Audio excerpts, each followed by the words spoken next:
नमस्कार साथियों, स्वागत है आप सभी का एकलव्य पीसीएस में। ये हमारी यूपी जीके की क्लास है और एक क्लास इसकी हम पहले डाल चुके हैं, तो वो अगर आपने नहीं देखी है तो उसका लिंक कमेंट बॉक्स में पिन है, तो वो आप ज़रूर से देख लीजिएगा। उस वीडियो में हमने यहाँ तक कवर कर लिया था और इस वीडियो में हम यहाँ से आगे यूपी जीके अपनी कवर करेंगे। यूपी में होने वाले आप किसी भी एग्ज़ाम की तैयारी कर रहे हैं जिसमें यूपी जीके अगर आ रहा है, अभी तो यूपी SSC 20 नंबर का सभी में यूपी जीके पूछ रहा है, तो ये वीडियो आपके लिए बहुत ही फ़ायदेमंद होने वाली है। पूरी की पूरी यूपी जीके बिल्कुल ही फ्री में हम अपने इस चैनल पर कवर करा रहे हैं, तो सब्सक्राइब कीजिए हमारे चैनल को और हमसे जुड़िए। बाकी हमारा टेलीग्राम चैनल ज़रूर से ज्वाइन करिए और ये हमारी दूसरी क्लास है, तो इसको आप पूरा ज़रूर से देखना। तो चलिए इस वीडियो को शुरू करते हैं। देखिए, हमने पिछली वीडियो में यहाँ तक कवर कर लिया था। आप चाहो तो इसका स्क्रीनशॉट ले सकते हो, जिसमें कि पहले मुख्यमंत्री से लेके अपने योगी आदित्यनाथ जी 33वें मुख्यमंत्री तक यहाँ पे दिया गया है उनका कार्यकाल। तो एक बार आप पढ़ लीजिएगा इसको। सबका शासनकाल याद करने की मतलब ज़रूरत नहीं है, बस एक बार देख लेना, शुरू के 2-3 देख लेना और अभी वर्तमान में तो आपको पता ही है। बाकी एक बार इस पर नज़र आप देख लेना, नज़र डाल लेना। पिछली वीडियो में हमने यहाँ तक कवर कर लिया था, तो यहीं से हम आगे बढ़ते हैं और यहीं से अपनी इस वीडियो को शुरू करते हैं। देखिए, यहाँ पर दिया गया है उत्तर प्रदेश का विधानमंडल इतिहास के आईने में, मतलब कि यहाँ पे विधानमंडल के बारे में जो इतिहास है वो दिया गया है। तो चलिए उसके बारे में हम जानते हैं। सबसे पहले यहाँ पे दिया गया है उत्तर पश्चिमी प्रांत एवं अवध, वर्तमान में जिसको उत्तर प्रदेश कहते हैं, में सर्वप्रथम विधान परिषद का गठन 5 जनवरी 1887 को 9 मनोनीत सदस्यों के साथ किया गया था।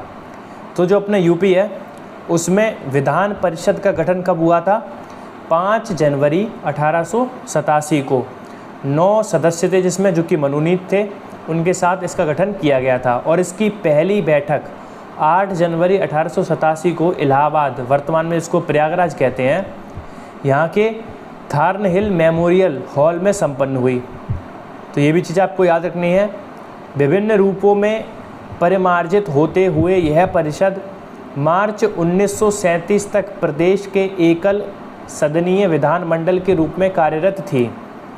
इसके बाद संवैधानिक सुधारों के क्रम में ब्रिटिश सत्ता में भारत सरकार अधिनियम 1935 पारित किया गया, जिसमें भारत में प्रांतों एवं रियासतों का एक संघ बनाने के साथ ही केंद्र की तुलना में प्रांतों को स्वायत्तता देने जाने का प्रस्ताव था। यहाँ पे ये चीज़ बताई गई है कि जो भारत सरकार अधिनियम 1935 है, इसमें प्रांत एवं रियासतों को का एक संघ बनाने के साथ साथ केंद्र की तुलना में प्रांतों को स्वायत्तता देने जाने का प्रस्ताव था। अधिनियम का प्रांतीय भाग 1 अप्रैल 1937 को प्रभावी हुआ, जिसके तहत प्रांत 5 अन्य प्रांतों सहित संयुक्त प्रांत, जिसको वर्तमान में उत्तर प्रदेश का एकल सदनीय विधानमंडल 2 सदनीय हो गया। पहले यह एकल सदनीय था और अब यह 2 सदनीय हो गया 1935 के एक्ट के बाद। इसके आगे इसमें बताया गया है, इसमें निचले सदन लेजिस्लेटिव असेंबली का गठन पूर्णतः निर्वाचित सदस्यों द्वारा तथा उच्च सदन लेजिस्लेटिव काउंसिल का गठन निर्वाचित तथा नाम निर्देशित सदस्यों द्वारा किए जाने की व्यवस्था की गई। इस प्रकार 1 अप्रैल 1937, ये डेट याद रखना, 1 अप्रैल 1937 को प्रदेश में लेजिस्लेटिव असेंबली, अब जिसको विधानसभा कहते हैं, तथा लेजिस्लेटिव काउंसिल, अब विधान परिषद जिसको कहते हैं, का पृथक एवं नया स्वरूप स्थापित किया। कब किया गया? 1 अप्रैल 1937 को। उत्तर प्रदेश विधानसभा के लिए 1936-37 दिसंबर-जनवरी में प्रथम चुनाव हुए और राजनीतिक गतिरोधों के बाद गोविंद वल्लभ पंत की अध्यक्षता में पहले कांग्रेस मंत्रिमंडल ने 17 जुलाई 1937 को सरकार बनाई। विधान परिषद की पहली बैठक 29 जुलाई 1937 को हुई तथा 31 जुलाई 1937 को पुरुषोत्तम दास टंडन तथा अब्दुल हकीम को प्रथम विधानसभा का अध्यक्ष और उपाध्यक्ष चुना गया। तो भाई प्रथम विधानसभा के पहले अध्यक्ष कौन थे? तो वो थे, कौन थे? पुरुषोत्तम दास टंडन। और हमारे पहले उपाध्यक्ष कौन थे उत्तर प्रदेश विधानसभा के? अब्दुल हकीम। ये भी चीज़ आपको याद रखनी है। इसके बाद आगे बढ़ते हैं। स्वतंत्रता पूर्व काल में गठित पहली विधानसभा ज़्यादा समय तक नहीं चल सकी। राजनीतिक कारण थे, जिसके कारणों की वजह से कांग्रेस मंत्रिमंडल ने 1939 में इस्तीफा दे दिया। राज्यपाल ने विधानसभा को 3 सितंबर 1939 को निलंबित कर दिया। लंबे अंतराल की राजनीतिक शून्यता के बाद फरवरी-मार्च 1946 में पुनः चुनाव हुए और नवनिर्वाचित विधानसभा की प्रथम बैठक 25 अप्रैल 1946 को हुई। 27 अप्रैल 1946 को राजश्री टंडन को पुनः अध्यक्ष तथा 15 अगस्त 1946 को नफीसुल हसन को उपाध्यक्ष चुना गया। यह विधानसभा स्वतंत्र परोपरांत 1950 तक चली, यानी कि स्वतंत्रता के बाद 1950 तक यह विधानसभा चली। अब यहाँ पे क्या दिया गया है? उत्तर प्रदेश विधानसभा अध्यक्ष एक दृष्टि में, यानी कि 1937 से अब तक विधानसभा के सभी अध्यक्ष यहाँ पे दिए गए हैं। तो आप एक बार इसका स्क्रीनशॉट ले लीजिए, सभी यहाँ पे दिए गए हैं और एक बार आप इनको पढ़ लीजिएगा, ठीक है। जैसे पहले कौन थे? पुरुषोत्तम दास टंडन। फिर कौन थे? नफीसुल हसन। फिर थे आत्माराम गोविंद खेर। फिर थे मदन मोहन वर्मा, जगदीश शरण अग्रवाल, आत्माराम गोविंद खेर, वासुदेव सिंह, बनारसी दास, श्रीपति मिश्र, धर्म सिंह, नियाज हसन, हरिकिशन श्रीवास्तव, केसरीनाथ त्रिपाठी, धनीराम वर्मा, बरखू राम वर्मा, केसरीनाथ त्रिपाठी, माता प्रसाद पांडे, सुखदेव राजभर, माता प्रसाद पांडे, हृदय नारायण दीक्षित और सतीश महाना। ये कौन थे? ये सभी हमारे विधानसभा के अध्यक्ष थे 1937 से अब तक। इसके बाद हम यहाँ पे आगे बढ़ते हैं और यहाँ पे बताया गया है विधान परिषद उच्च सदन के रूप में उत्तर प्रदेश राज्य विधान परिषद का गठन 1937 में हुआ। वर्तमान में इसमें कुल 100 सदस्य हैं। तो ये चीज़ आपको याद रखनी है। वर्तमान विधानसभा की सीटें कितनी हैं उत्तर प्रदेश में? तो वो हैं 100 सदस्य हैं और 1937 में इसका गठन हुआ था। इसके बाद यहाँ पे बताया गया है इस परिषद के सदस्यों का निर्वाचन अप्रत्यक्ष रूप से एक निर्वाचन मंडल द्वारा किया जाता है, यानी कि इसका चुनाव कैसा होता है? चुनाव इसका होता है अप्रत्यक्ष चुनाव होता है, जो इस प्रकार है। कुल सदस्यों का 1/3 विधानसभा सदस्यों द्वारा, यानी कि जो कुल सदस्य हैं, कुल सदस्य कितने हैं? कुल सदस्य हैं 100। इसका 1/3 किसके द्वारा? विधानसभा के सदस्यों द्वारा। और 1/3 नगर निकायों, जिला वार्डों एवं स्थानीय प्राधिकारियों द्वारा। 1/12 विश्वविद्यालयों के 3 वर्ष से अधिक पुराने स्नातकों द्वारा। 1/12 माध्यमिक से ऊपर के शिक्षण संस्थानों के अध्यापकों द्वारा तथा शेष 1/6 भाग सदस्यों को राज्यपाल द्वारा राज्य के विशिष्ट व्यक्तियों के नाम से निर्देशित किया जाता है। तो यहाँ पे जो 100 सीटें हैं उसके बारे में बताया गया है कि वो कैसे कैसे भरी जाती हैं और इनका चुनाव कैसा होता है। तो चुनाव इनका अप्रत्यक्ष होता है। यह एक स्थायी सदन है, यानी कि इसको भंग नहीं किया जाता है। एक स्थायी सदन है, अस्थायी नहीं है, जिसके 1/3 सदस्य प्रति 2 वर्ष के बाद सेवानिवृत्त हो जाते हैं, यानी कि 1/3 33% सदस्य इसके जो प्रति 2 वर्ष में रिटायर हो जाते हैं और प्रत्येक सदस्य का कार्यकाल 6 वर्ष का होता है। तो ये चीज़ आपको याद रखनी है। विधान परिषद के सदस्य का कार्यकाल कितना होता है? 6 वर्ष का होता है। इस सदन का सदस्य होने के लिए आवश्यक है कि वह भारत का नागरिक हो, 30 वर्ष की आयु पूरी कर चुका हो और निर्धारित प्रारूप के अनुसार शपथ करता हो। ये चीज़ यहाँ पे दी गई है कि इसकी क्या क्या होना चाहिए, क्या क्या योग्यताएं हैं इसकी। विधान परिषद सदस्य अपने विधान परिषद सदस्य अपने ही सदस्यों में से एक सभापति और एक उपसभापति का चुनाव करते हैं। ये चीज़ यहाँ पे बताई गई है, एक सभापति और एक उपसभापति होता है। उसके बाद आगे बढ़ते हैं। विधानसभा के बारे में यहाँ पे चीज़ें बताई गई हैं। इसे निम्न सदन या सामान्य सभा कहा जाता है। भारतीय संविधान के अनुच्छेद 170 के अनुसार विधानसभाओं में 60 से कम और 500 से अधिक सदस्य नहीं हो सकते। मिनिमम कितने होंगे? तो 60 होंगे, 60 से कम नहीं हो सकते और मैक्सिमम 500 से अधिक नहीं हो सकते। वर्तमान में अपने प्रदेश की विधानसभा सदस्यों की कुल संख्या 403 है। यूपी में विधानसभा के सदस्यों की संख्या कितनी है? तो 403 है। ये सदस्य राज्य विधानसभा क्षेत्रों के वयस्क 18 वर्ष या ऊपर मतों से प्रत्यक्ष रूप से चुने जाते हैं। इसके बाद यहाँ पे बताया गया है विधानसभा सदस्य चुने जाने के लिए आवश्यक है वह भारत का नागरिक हो, 25 वर्ष से कम आयु ना हो, यानी कि 25 वर्ष आयु चाहिए इसके लिए, निर्धारित प्रारूप के अनुसार शपथ ग्रहण करता हो। इन अर्हताओं के अतिरिक्त उसमें निम्न बातें नहीं होनी चाहिए, जैसे कि क्या है? दिवालिया ना हो, विक्रयचित्त ना हो, यानी कि पागल वगैरह ना हो, और दिवालिया ना हो, कोई लाभ के पद धारण ना करता हो, एवं भारत की नागरिकता ना खो दिया हो, यानी भारत का नागरिक होना चाहिए। यही चीज़ यहाँ पे ऊपर बताई गई है। उसके बाद यहाँ पे बताया गया है सदस्य चुने जाने के बाद और पद ग्रहण करने से पहले प्रत्येक सदस्य को राज्यपाल या उसका प्रतिनिधि तीसरी अनुसूची के अनुसार शपथ दिलाता है। तो तीसरी अनुसूची में क्या है? शपथ है। तो तीसरी अनुसूची के अनुसार इनकी शपथ होती है। किसकी? विधानसभा सदस्यों की। राज्य विधानसभा सदस्य में एक अध्यक्ष और एक उपाध्यक्ष होते हैं, जिन्हें नई विधानसभा सदस्यों द्वारा अपने में से ही चुना जाता है। यानी सभी सदस्य एक अध्यक्ष और एक उपाध्यक्ष को चुनते हैं।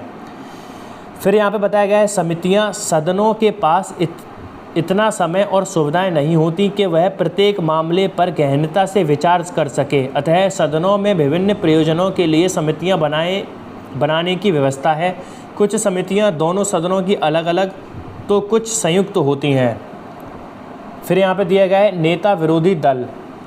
राज्य विधानसभा में द्वितीय सबसे बड़ी पार्टी जो कि सरकार में सम्मिलित ना हो के नेता को विरोधी दल नेता के रूप में मान्यता देते हुए राज्य के कैबिनेट स्तर के मंत्री के समान सुविधाएं प्रदान की गई हैं। फिर इसके बाद सचिवालय। राज्य विधानमंडल के दोनों सदनों के पृथक अपने सचिवालय और सचिव होते हैं और उनकी कार्यप्रणाली राज्य सरकार के अन्य सचिवालय और सचिवों से पूर्णतः स्वतंत्र होती है। आगे बढ़ते हैं। यहाँ पे दिया गया है उत्तर प्रदेश में न्यायपालिका, यानी कि अब यहाँ पे न्यायपालिका के बारे में हमें जानना है। उत्तर प्रदेश में न्याय प्रशासन के शीर्ष पर एक उच्च न्यायालय होता है, यानी कि हाई कोर्ट, जिसके नियंत्रण में अनेक अधीनस्थ न्यायालय हैं, यानी कि जिला न्यायालय, पारिवारिक न्यायालय, उत्तर प्रदेश राज्य विधिक सेवा प्राधिकरण, विधिक सेवा समितियां आदि। उच्च न्यायालय यानी कि हाई कोर्ट। उत्तर प्रदेश में उच्च न्यायालय की मुख्य पीठ इलाहाबाद और खंडपीठ लखनऊ में है। हाई कोर्ट कहाँ है? आप सभी को पता ही होगा, प्रयागराज यानी कि इलाहाबाद में है, और इसकी एक खंडपीठ लखनऊ में भी है।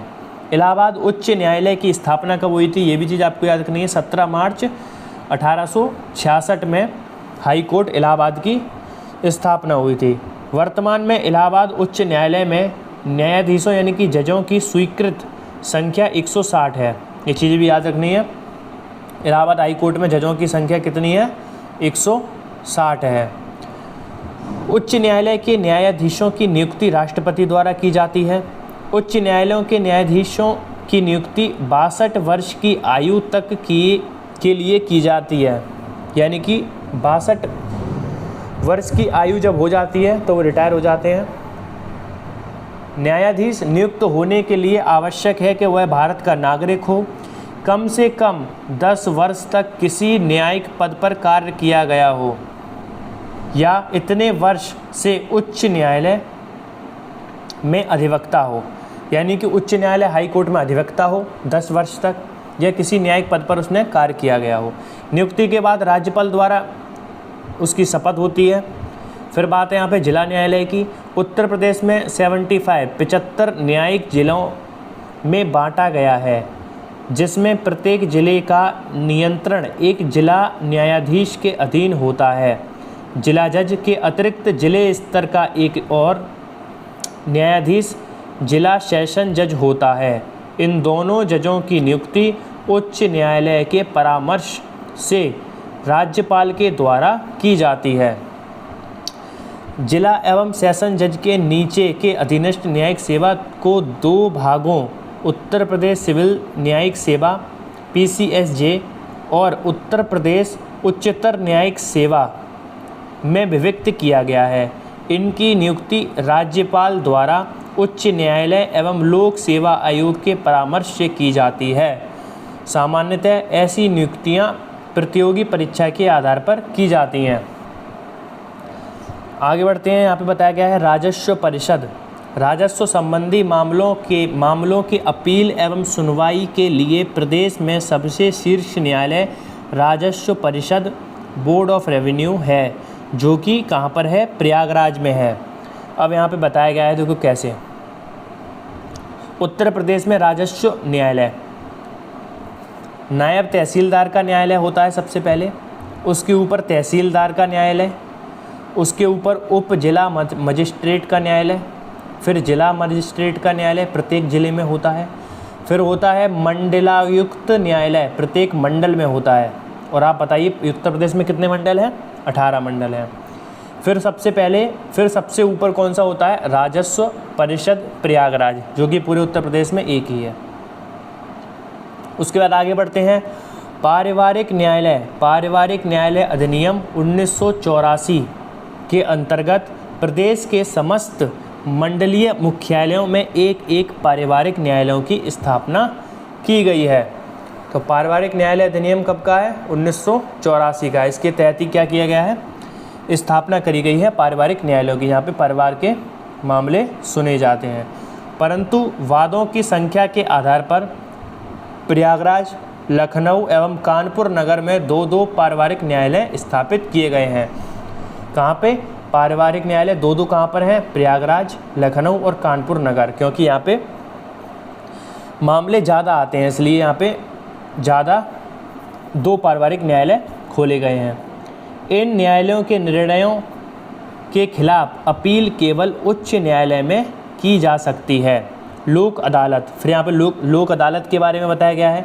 संविधान के 42वें संविधान संशोधन द्वारा नीति निर्देशक तत्वों में एक नया अनुच्छेद 1939 का जोड़कर समाज के कमज़ोर वर्गों के लिए निःशुल्क विधिक सहायता की व्यवस्था की गई है। इसकी धारा के तहत प्रदेश सरकार द्वारा 1987 में विधिक सेवा प्राधिकरण अधिनियम 1987 पारित किया गया, जो गरीब कमज़ोर वर्गों के लिए निःशुल्क विधिक सहायता दी जाती है।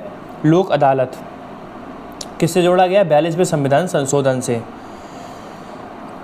फिर यहाँ पे क्या बताया गया है? इस अधिनियम के परिप्रेक्ष्य में राज्य स्तर पर उत्तर प्रदेश राज्य विधिक सेवा प्राधिकरण, जिला स्तर पर जिला विधिक सेवा प्राधिकरण और तहसील स्तर पर तहसील विधिक सेवा प्राधिकरणों की स्थापना की गई है। ये प्राधिकरण लोक अदालतों के माध्यम से न्यायालयों में एवं न्यायालय के बाहर निलंबित समस्त प्रकार के विवादों को समाप्त करने, विधिक अधिकारों के प्रति जन जागरण तथा समाज के निर्बल वर्गों को निःशुल्क विधिक सेवा उपलब्ध कराए जाने की दिशा में सतत प्रयासरत है। प्रदेश के न्यायिक अधिकारों को प्रशिक्षण प्रदान करने हेतु लखनऊ में वर्ष 1986 में न्यायिक प्रशिक्षण एवं अनुसंधान संस्थान की स्थापना की गई। उत्तर प्रदेश में पंचायती राज प्रणाली, ये भी बहुत महत्वपूर्ण है, यहाँ से भी सवाल बनते हैं, तो इसके बारे में अब हम जानते हैं। स्वतंत्रता के बाद संयुक्त प्रांत उत्तर प्रदेश में पंचायतों के लिए उत्तर प्रदेश पंचायती राज अधिनियम 1947 पूछ लेगा। उत्तर प्रदेश पंचायती राज अधिनियम कब का है? तो वो कब का है? 1947 का। ये आपको याद रखना है। 1947 पास किया गया और 15 अगस्त 1949 को पंचायतों की स्थापना शुरू हो गई। पंचायतों की स्थापना शुरू कब हुई? 1949 में। 1955 में पंचायतों के दूसरे चुनाव संपन्न हुए। इस चुनाव में 250 या इससे अधिक जनसंख्या वाले प्रत्येक गांव में गांव सभा संगठित कर दी गई तथा पूर्व में स्थापित पंचायत न्यायालयों का नामकरण न्याय पंचायत कर दिया गया। 1960-1961 में पंचायती राज अधिनियम 1947 में संशोधन कर गांव पंचायतों तथा न्याय पंचायतों की चुनाव पद्धति में आंशिक परिवर्तन किया गया। अब गांव सभा के प्रधान का चुनाव गुप्त मतदान प्रणाली द्वारा किया जाना सुनिश्चित किया गया। 1961-1962 में उत्तर प्रदेश क्षेत्र समिति एवं जिला परिषद अधिनियम 1961 पारित कर त्रिस्तरीय प्रणाली, ये बहुत इंपॉर्टेंट है, पूछता है, त्रिस्तरीय प्रणाली जिसमें कि ग्राम पंचायत, क्षेत्र पंचायत और जिला पंचायत लागू की गई। कब लागू की गई? तो ये की गई है जिला परिषद अधिनियम 1961। ये चीज़ आपको याद रखनी है, बहुत ज़रूरी है। 1961 जिला परिषद अधिनियम कब का है? 1961 का, जिससे कि त्रिस्तरीय प्रणाली किसमें क्या क्या है? एक ग्राम पंचायत, क्षेत्र पंचायत और जिला पंचायत लागू की गई। ऐसा बलवंत राय मेहता समिति की सिफारिशों के आधार पर किया गया। प्रदेश में गांव पंचायतों के 5वें सामान्य निर्वाचन मार्च 1982 जुलाई 1982 में मतदाताओं की आयु 21 वर्ष से घटाकर 18 वर्ष कर दी गई। संविधान के नीति निर्देशक सिद्धांतों के अंतर्गत अनुच्छेद 40 में राज्य को आधारभूत स्तर पर पंचायतों की गठन का मान्यता देते हुए कहा गया है कि राज्य पंचायतों को संगठित करने के लिए उपाय करेगा और उन्हें ऐसी शक्तियां एवं अधिकार प्रदान करेगा जो उन्हें स्वायत्त शासन की इकाई के रूप में कार्य करने के लिए आवश्यक हैं। ये यहाँ पे बताया गया है और ये चीज़ कहाँ पे बताई गई है? आर्टिकल 40 में बताई गई है। इसके बाद क्या बताया गया है यहाँ पे? संविधान के अनुच्छेद 40 के आलोक में 1992 में केंद्र सरकार द्वारा पंचायतों में एकल रूपता लाने, समय पर चुनाव सुनिश्चित करने, आर्थिक स्थिति सुदृढ़ करने तथा पंचायतों को संवैधानिक दर्जा देने के उद्देश्य से संविधान में 73वां संविधान संशोधन करके अध्याय 9 जोड़ा गया और अनुच्छेद 243 से 243 ओ तक इनमें संबंधित विभिन्न व्यवस्थाएं की गईं। 73वां संविधान संशोधन के अनुक्रम में उत्तर प्रदेश पंचायत विधि संशोधन विधेयक 1994 पारित किया गया, जो 22 अप्रैल 1994 से प्रदेश में प्रवृत्त हुआ यानी लागू हुआ, जिसमें संयुक्त प्रांत पंचायत राज अधिनियम 1947 तथा उत्तर प्रदेश क्षेत्र तथा जिला परिषद अधिनियम 1961 में संशोधन कर राज्य में 3 स्तर की पंचायतों में एकल रूपता लाने का प्रयास किया गया तथा निम्नलिखित व्यवस्था सुनिश्चित की गई। सबसे पहले क्या है? पंचायतों का संगठन तथा संरचना। दूसरा, अनुसूचित जाति, जनजाति, पिछड़े वर्ग तथा महिलाओं के लिए आरक्षण। तीसरी चीज़ यहाँ पे पंचायतों का निश्चित कार्यकाल। चौथी चीज़ पंचायतों के कुल शक्तियाँ और उत्तरदायित्व। पाँचवीं चीज़ राज्य निर्वाचन आयोग तथा राज्य वित्त आयोग का गठन। इसके बाद आगे बढ़ते हैं। उपर्युक्त व्यवस्थाओं के अनुक्रम में प्रदेश में यथासंभव 1000 की आबादी पर ग्राम पंचायतों का गठन। संवैधानिक व्यवस्थाओं के अनुरूप प्रत्येक स्तर पर SC, ST, OBC के लिए आरक्षण, महिलाओं के लिए 1/3 आरक्षण तथा पंचायतों का 5 वर्ष का कार्यकाल सुनिश्चित किया गया। ये बहुत ज़रूरी चीज़ है, पूछ लेगा महिलाओं के लिए कितना आरक्षण है तो 1/3 यानी कि 33% है, तथा पंचायतों का कार्यकाल कितना है, तो वह है 5 वर्ष।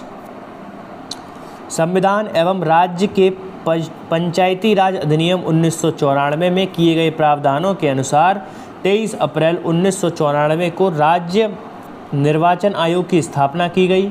वर्ष 1994 से ही आयोग के अधीन प्रदेश में त्रिस्तरीय पंचायतों के निर्वाचन संपन्न कराए जा रहे हैं। कब से कराए जा रहे हैं, वर्ष 1994 से त्रिस्तरीय पंचायतें, ठीक है।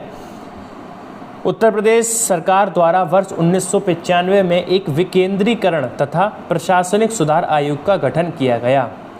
ये भी चीज़ पूछ सकता है, उत्तर प्रदेश सरकार द्वारा विकेंद्रीकरण तथा प्रशासनिक सुधार आयोग का गठन कब किया गया, तो वो किया गया है वर्ष 1995 में।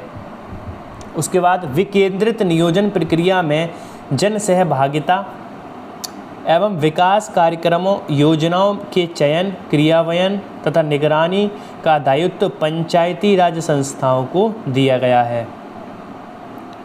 नवनिर्वाचित पंचायत प्रतिनिधियों को उनके अधिकारों, कर्तव्यों, उत्तरदायित्व एवं भूमिकाओं के विषय में जागरूक करने के लिए वर्ष 2016 में राज्य स्तरीय पंचायती राज प्रशिक्षण संस्थान लखनऊ की स्थापना की गई। कब की गई, 2016 में की गई। राष्ट्रीय पंचायती राज दिवस 24 अप्रैल को मनाया जाता है। ये भी चीज़ आपको याद रखनी है, राष्ट्रीय पंचायती राज दिवस कब मनाया जाता है, तो 24 अप्रैल को मनाया जाता है। उसके बाद यहाँ पे बात की गई है जिला पंचायत की।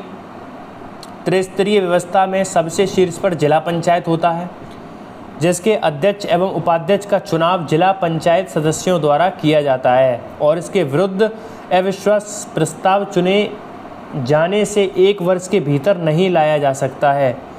जिला पंचायत के सदस्यों का चुनाव क्षेत्र की वयस्क जनता द्वारा किया जाता है। जिला पंचायत का सचिव जिले का मुख्य विकास अधिकारी, पंचायती राज अधिकारी होता है। जिला पंचायत अपने सदस्यों में से 6 प्रकार की समितियां बनाती है, जो इस प्रकार हैं: प्रशासनिक समिति, नियोजन एवं विकास समिति, शिक्षा समिति, निर्माण कार्य समिति, स्वास्थ्य एवं कल्याण समिति तथा जल प्रबंध समिति। वर्तमान में प्रदेश में 75 जिला पंचायतें अस्तित्व में हैं, यानी कि पूरे उत्तर प्रदेश में कितनी जिला पंचायतें हैं, 75, यानी कि 75 ज़िले हैं और 75 जिला पंचायतें, यानी सभी ज़िले में एक एक जिला पंचायत है। उसके बाद यहाँ पे क्षेत्र पंचायत के बारे में बताया गया है। त्रिस्तरीय व्यवस्था में द्वितीय स्तर पर पहले पे क्या होता है, पहले पे होती है जिला पंचायत, दूसरे पे क्या होता है, दूसरे पे होती है क्षेत्र पंचायत। तो त्रिस्तरीय व्यवस्था में दूसरे स्तर पर क्षेत्र पंचायत होता है। प्रत्येक क्षेत्र पंचायत में एक प्रमुख तथा एक उप प्रमुख होता है। प्रमुख का चुनाव ग्राम सभा द्वारा चुने गए क्षेत्र पंचायत के सदस्यों द्वारा होता है। क्षेत्र पंचायत प्रमुखों के विरुद्ध अविश्वास प्रस्ताव चुने जाने के 1 वर्ष के भीतर नहीं लाया जा सकता है और ऐसे प्रस्ताव के लिए कम से कम 2/3 सदस्यों की सहमति आवश्यक है। क्षेत्र पंचायत जिला पंचायत एवं ग्राम पंचायत के बीच कड़ी के रूप में कार्य करती है, यानी कि जो क्षेत्र पंचायत है वो जिला पंचायत और ग्राम पंचायत के बीच एक कड़ी के रूप का कार्य करती है। इस पंचायत का सचिव BDO होता है। यहाँ भी वही 6 समितियाँ बनाई जाती हैं जो जिला पंचायत में बनाई जाती हैं, जो कि मैंने आपको ऊपर बताई थी। वही 6 समितियाँ क्षेत्र पंचायत में भी बनाई जाती हैं। नवीनतम पंचायत निर्वाचन 2021 के उपरांत प्रदेश में कुल 826 क्षेत्र पंचायतों का गठन किया गया है। तो उत्तर प्रदेश में जिला पंचायत कितनी है, तो उसका जवाब होगा 75। पूछ ले क्षेत्र पंचायत कितनी है उत्तर प्रदेश में, उसका जवाब होगा 826। क्षेत्र पंचायत कितनी है, 826। जिला पंचायत कितनी है, 75। उसके बाद यहाँ पे आगे बढ़ते हैं और बताया गया है यहाँ पे पंचायत का अध्यक्ष प्रधान होता है। एक बार देख लेता हूँ यहाँ पे। हाँ, ग्राम पंचायत सबसे ऊपर जिला पंचायत, फिर क्षेत्र पंचायत, फिर यहाँ पे बताया गया है ग्राम पंचायत के बारे में। सबसे निचले स्तर पर ग्राम पंचायत होती है जो कि हर गांव में होती है। और ग्राम पंचायत का अध्यक्ष कौन होता है, तो ग्राम पंचायत का अध्यक्ष होता है प्रधान। गांव में आप सभी के प्रधान होंगे तो वही होते हैं ग्राम पंचायत के अध्यक्ष। जिसका चुनाव ग्राम सभा के 18 वर्ष या अधिक आयु के मतदाताओं द्वारा प्रत्यक्ष रूप से किया जाता है। तो इसका चुनाव प्रत्यक्ष रूप से होता है, सभी लोग इसमें वोट देते हैं जिनकी उम्र 18 वर्ष या उससे अधिक हो। ग्राम पंचायत के सदस्यों का चुनाव प्रत्यक्ष रूप से ग्राम सभा द्वारा किया जाता है। ग्राम पंचायत का सदस्य या प्रधान चुने जाने हेतु न्यूनतम आयु सीमा कितनी है? 21 वर्ष है। इस पंचायत का सचिव ग्राम विकास अधिकारी होता है। यहाँ भी 6 समितियाँ बनाई जाती हैं। जो 6 समितियाँ जिला पंचायत पे बनाई जाती हैं, क्षेत्र पंचायत पे बनाई जाती हैं, वही 6 समितियाँ ग्राम पंचायत पर भी बनाई जाती हैं। उसके बाद यहाँ पे बताया गया है कि 23 अप्रैल 1994 को पंचायतों एवं नगरीय निकाय के निर्वाचन हेतु राज्य निर्वाचन आयोग की स्थापना की गई। कब की गई? 1994 में की गई राज्य निर्वाचन आयोग की स्थापना। वर्तमान उत्तर प्रदेश के राज्य निर्वाचन आयुक्त राज प्रताप सिंह 2024 से नियुक्त हैं। ये भी आपसे पूछ सकता है। उसके बाद अप्रैल 2021 में 4 चरणों में संपन्न उत्तर प्रदेश के 6ठे पंचायत आम चुनाव के दौरान कुल 75 जिला पंचायतों, 826 क्षेत्र पंचायतों एवं 57,702 ग्राम पंचायतों के लिए चुनाव कराए गए। याद रखना है 826 क्षेत्र पंचायतें हैं, 75 जिला पंचायतें हैं और इतनी क्या हैं? 57,702 क्या हैं? ग्राम पंचायतें हैं।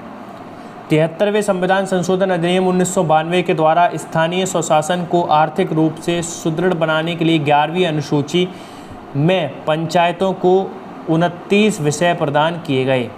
ठीक है, कितने विषय प्रदान किए गए? 29 विषय प्रदान किए गए 73वें संविधान संशोधन से 1992 में। और कौन सी सूची है? अनुसूची वो है 11वीं अनुसूची। ये चीज़ भी आपको याद रखनी है। इसके बाद यहाँ पे बताया गया है नगर निकाय प्रणाली। इसके बारे में भी आप जानो, नगर निकाय प्रणाली क्या होती है। उत्तर प्रदेश में नगर स्वायत्त स्वशासन की शुरुआत 1916 में तब हुई जब नगरों के लिए राज्य विधान मंडल द्वारा संयुक्त प्रांत टाउन एरिया अधिनियम 1916 पूछ सकता है आपसे। संयुक्त प्रांत टाउन एरिया अधिनियम कब का है? तो 1916 का है। और संयुक्त प्रांत नगर पालिका अधिनियम, कौन सा? नगर पालिका अधिनियम कब का है? ये भी 1916 का है। इन दोनों अधिनियमों के परिप्रेक्ष्य में राज्य के प्राय सभी नगरों में यथास्थित नगर निगमों, नगर पालिका परिषदों, नगर क्षेत्र समितियां तथा अधिसूचित क्षेत्र समितियां स्थापित की गईं। नगरीय निकायों की शक्तियों में वृद्धि करते हुए उत्तर प्रदेश नगर निगम अधिनियम कब का है? 1959 का है। 1959 में अधिनियम पारित किया गया। इस अधिनियम को समय समय पर संशोधित भी किया गया। इसमें नवीनतम संशोधन 2025 में ही किया गया है, 9 मई 2025 को। उसके बाद संवैधानिकता के अभाव, नाजुक वित्तीय स्थिति आदि कारणों से यह निकाय समुचित ढंग से कार्य नहीं कर पा रहे थे। अतः 1993 में केंद्र सरकार द्वारा संविधान में 73वां संविधान संशोधन किया गया और वह करके एक नया अध्याय 9 का जोड़ा गया और अनुच्छेद 243P से 243ZG तक इनके लिए विशेष व्यवस्था की गई तथा 12वीं अनुसूची जोड़कर नगर पालिकाओं को 18 विषय सौंपे गए। ये चीज़ भी आपको याद रखनी है। 74वें संविधान संशोधन के बाद उत्तर प्रदेश सरकार द्वारा उत्तर प्रदेश स्थानीय स्वशासन कानून संशोधन अधिनियम 1994 नाम से एक नया कानून बनाया गया। इस अधिनियम में राज्य के संपूर्ण नगरीय क्षेत्र को 3 भागों में विभक्त किया गया: नगर निगम, नगर पालिका परिषद और नगर पंचायत, जो समय समय पर राज्यपाल द्वारा घोषित किए जाते हैं। सबसे पहले बात करते हैं नगर निगम की। नगर निगमों की रचना एक नगर प्रमुख, जिसको मेयर कहते हैं, एक उपमेयर व 3 प्रकार के सभासदों से होती है। नगर प्रमुख नगर की वयस्क जनता द्वारा प्रत्यक्ष रूप से चुना जाता है। इसकी सहायता के लिए एक उपनगर प्रमुख 1 वर्ष के लिए सभासदों द्वारा चुना जाता है। नगर प्रमुख 5 वर्ष के लिए चुना जाता है और पद ग्रहण तिथि से 2 वर्ष तक उसके खिलाफ अविश्वास प्रस्ताव नहीं लाया जा सकता है। यदि 2 वर्ष बाद अविश्वास प्रस्ताव लाया गया और वह पास नहीं हुआ तो तिथि से पुनः 2 वर्ष तथा ऐसा प्रस्ताव नहीं लाया जा सकता। यानी कि एक बार आप अविश्वास प्रस्ताव लाए, पहले तो 2 वर्ष तक ला नहीं सकते, और फिर भी आप अविश्वास प्रस्ताव लाए 2 वर्ष के बाद और वह पारित नहीं हो पाया, वह पास नहीं हुआ, तो उसी तिथि से वह 2 वर्ष तक आप फिर नहीं ला सकते अविश्वास प्रस्ताव। यहाँ पे बताया गया है। सभासदों में 3 प्रकार के सभासद होते हैं: निर्वाचित, मनोनीत और पदेन। निर्वाचित सदस्य प्रत्येक वार्ड से एक चुने जाते हैं, जिनके लिए यह आवश्यक है कि उनका नाम निर्वाचक सूची में हो, उम्र 21 वर्ष से कम ना हो तथा विधानमंडल का सदस्य होने की योग्यता रखता हो। फिर दूसरे नंबर पे होते हैं पदेन। पदेन सदस्य उस निगम विशेष के क्षेत्र के लोकसभा, विधानसभा तथा विधान परिषद सदस्यों के सदस्य होते हैं। नगर निगम के निर्वाचित सदस्यों की संख्या 60 से न्यून तथा 110 से अधिक नहीं होनी चाहिए। फिर यहाँ पे बताया गया है नगर पालिका परिषद के बारे में। नगर पालिका परिषद की रचना एक अध्यक्ष जो कि प्रत्यक्ष निर्वाचित होता है, एक उपाध्यक्ष जो कि अप्रत्यक्ष निर्वाचित होता है, वह 3 प्रकार के सदस्यों से होती है। परिषद में निर्वाचित सदस्यों की संख्या सीमा 25 से 55 है। मनोनीत सदस्यों की संख्या 3 से 5 के बीच होती है। इनमें वार्ड के बजाय कक्ष कहा जाता है। परिषद में समितियों की संख्या 5 से अधिक नहीं होनी चाहिए। अन्य सभी मामलों में नगर निगम जैसी ही स्थिति होती है। तीसरे नंबर पे यहाँ पे दी गई है नगर पंचायत। नगर पंचायत में एक अध्यक्ष जो कि प्रत्यक्ष निर्वाचित होता है, एक उपाध्यक्ष जो कि अप्रत्यक्ष निर्वाचित होता है और 3 प्रकार के सदस्य होते हैं। निर्वाचित सदस्यों की संख्या 10 से कम और 24 से अधिक नहीं हो सकती। मनोनीत सदस्यों की संख्या 2 या 3 होती है। शेष मामलों में लगभग निगमों जैसी ही स्थिति होती है। मई 2023 में 2 चरणों में 760 नगरीय निकायों के चुनाव संपन्न हुए, जिसमें कुल 17 नगर निगम, जो कि मैं आपको पिछली वीडियो में बता चुका हूँ कौन से 17 नगर निगम हैं, 199 नगर पालिका परिषद एवं 544 नगर पंचायत सम्मिलित थे। तो पूछ ले उत्तर प्रदेश में नगर निगम कितने हैं? 17 हैं। नगर पालिका परिषद कितनी है? 199 हैं। और नगर पंचायत कितनी है? तो 544 हैं। ये भी चीज़ आपको याद रखनी है। तो अब यहाँ पे पहला अध्याय ख़त्म हो चुका है और पहला अध्याय ख़त्म होने के बाद कुछ यहाँ पे प्रश्न दिए गए हैं जो कि पीसीएस और लोअर पीसीएस और सभी जिस जिन एग्ज़ामों में आए हैं, जैसे कि यहाँ पे देखो लोअर पीसीएस में आया है, ये भी लोअर पीसीएस में आया है, ये सभी यहाँ पे देखो प्रश्न दिए गए हैं और इनके उत्तर भी नीचे उत्तर मतलब आंसर की भी दे दी गई है। तो इन प्रश्न को आप देख लीजिए और इन्हें खुद से करने का ट्राई करिए, ठीक है। आप बना पाएंगे इन सभी क्वेश्चनों को अच्छे से, क्योंकि ये सब आपने ऊपर पढ़ लिया है, तो आप इन सभी प्रश्नों को कर पाएंगे। ये देखिए यहाँ पे काफ़ी सारे क्वेश्चन दिए गए हैं और पहला अध्याय यहीं पे हमारे ख़त्म होता है। नीचे भी इतने सारे क्वेश्चन दिए गए हैं, तो आप एक बार इनका स्क्रीनशॉट ले लीजिए और ख़ुद से इन्हें करने का ट्राई करिए। आप सभी का जवाब दे पाएंगे क्योंकि आप पढ़ चुके हैं यही सब। और यहाँ पे देखो पहला अध्याय ख़त्म होता है, उसके बाद यहाँ पे हमारा दूसरा जो अध्याय है वो है अध्याय 2, संग्रहालय, संगठन, संस्थान, स्थल, पार्क और सिटी। तो इसको हम अगली वीडियो में कवर करेंगे।